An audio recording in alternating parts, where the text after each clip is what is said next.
हरे कृष्णा। मित्रों, कैसे हैं आप लोग। आज का प्रसंग है भगवान दुख और दर्द क्यों देते हैं।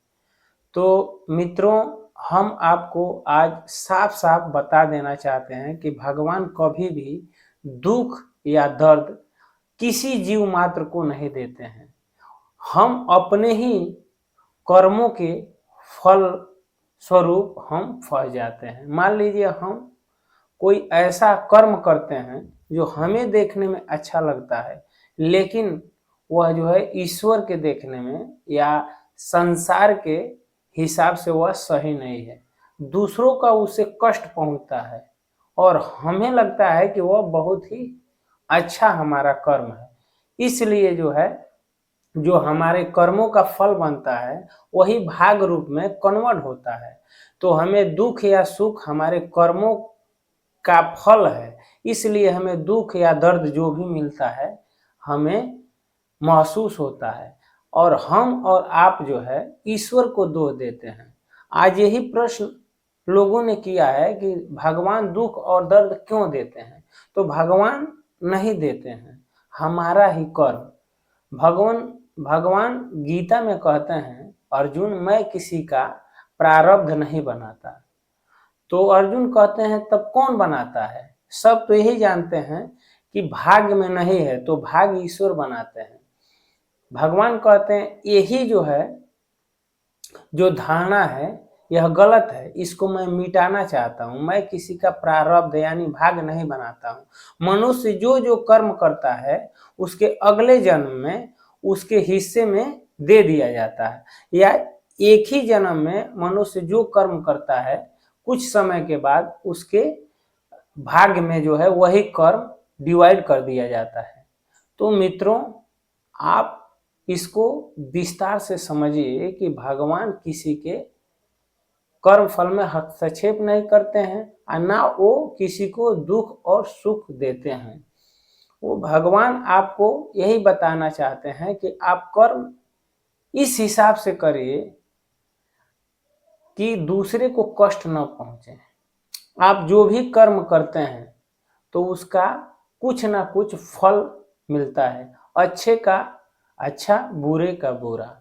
हम अपने हिसाब से लगता है कि हम अच्छा कर्म कर रहे हैं, लेकिन ईश्वर के नज़र में, प्रकृति के नज़र में वह कर्म सही नहीं है। इसलिए जो है हमें बुरा परिणाम मिलता है तो हमें लगता है कि हमने अच्छा किया, लेकिन हमने अच्छा नहीं किया है।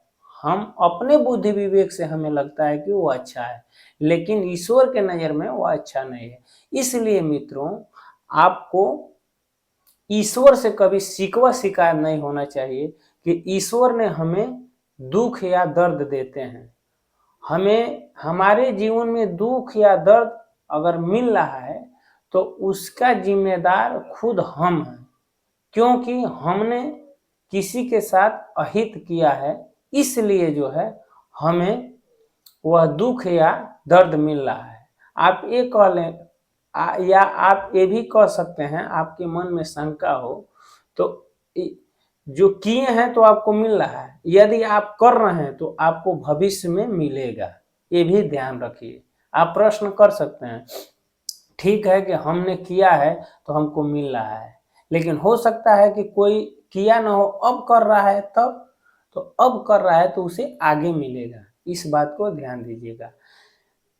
आप कभी भी भगवान को दोष मत दीजिए। वो क्यों आपको दुख या दर्द देंगे। वह तो आपके कर्म, जो भी कर्म करते हैं उसके साक्षी हैं। वह जो है न्यायाधीश हैं। उनका जो है फैसला अचूक है। उनके घर में कहा जाता है कि देर होती है लेकिन अंधेर नहीं होता है। फैसला आज नहीं तो कल सूद ब्याज के साथ देते हैं।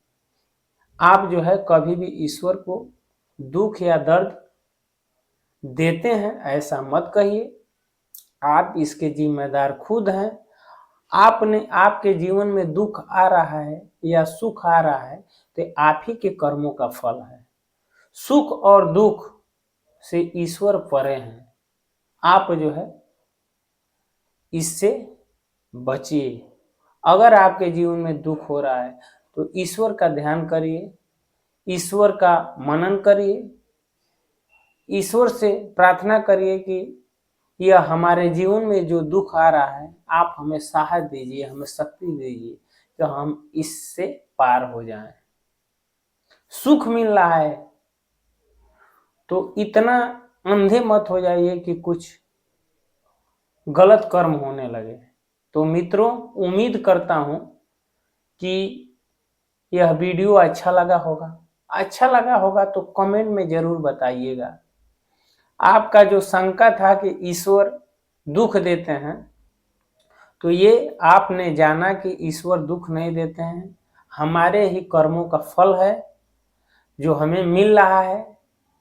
आज वीडियो में बस इतना ही, अगले वीडियो में फिर मिलते हैं, तब तक के लिए हरे कृष्णा।